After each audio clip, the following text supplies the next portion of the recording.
Today I'm going to go into Matthew 14 verses 1 through 12.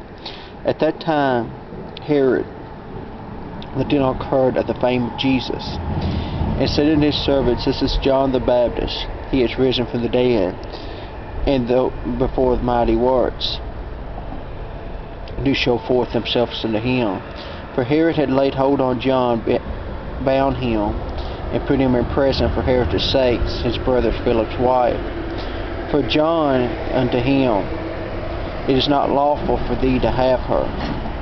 But when he had put him to death, he feared the multitude, because they counted him as a prophet. But when Herod's birthday was kept, the daughter of Herodes danced before them, and pleased Herod. Whereupon he promised with an oath to her to give her whatever soever she asked. And she, being before him, instructed of her mother, Give me the head of John the Baptist in a charger. And the king was sorry nevertheless, for the oath's sake, and them which sat at him with meat, and commanded that it be given unto her. And he sent and beheaded John in the prison, and his head was brought into a charger, and given to the damsel, as she brought it to her mother. And his disciples came and took out the body, and buried it, and went and told Jesus the death of John the Baptist today. You know, the king was sorry for what he'd done after he had already pledged the oath.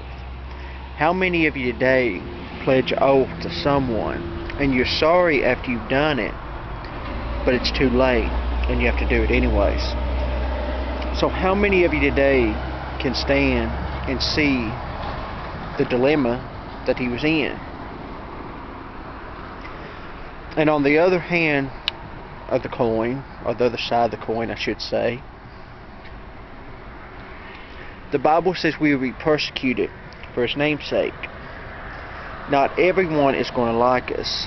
Not everyone is going to accept us. Now, beheading somebody is probably taken to the extreme, but how many times in biblical times was things taken to extreme when people was hated for the name's sake?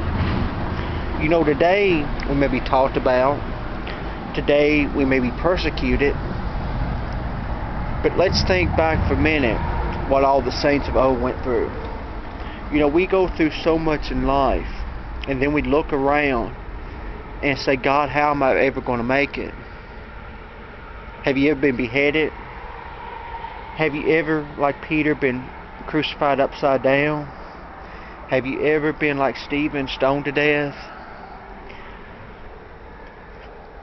Have you ever been like Jesus, whipped, crucified, put on the cross, dead, buried, and rose again? I always like to say that, buried and rose again, because we don't serve a dead God tonight, we serve a living God. You know, Buddha is a dead God. Muhammad is a dead God. Allah is a dead God. But we serve a living God tonight. That's different in Christianity and other religions. It's we don't serve a dead God, but we serve a living God. We serve the Alpha, Omega, the beginning and the end, the first and last, He that is and He that was forevermore.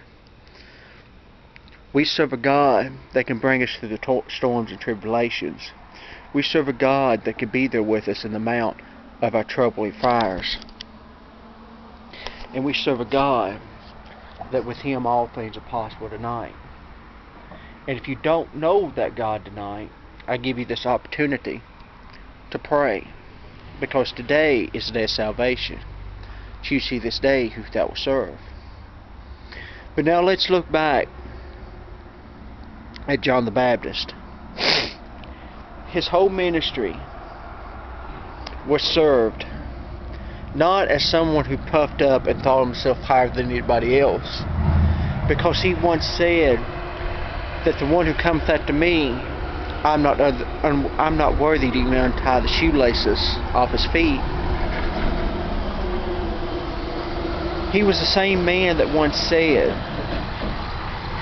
I'm just a voice that's crying out in the wilderness. You know, that's what we are today. We're that voice crying out in the wilderness. We're that voice for the broken. We're that voice for the unsaved.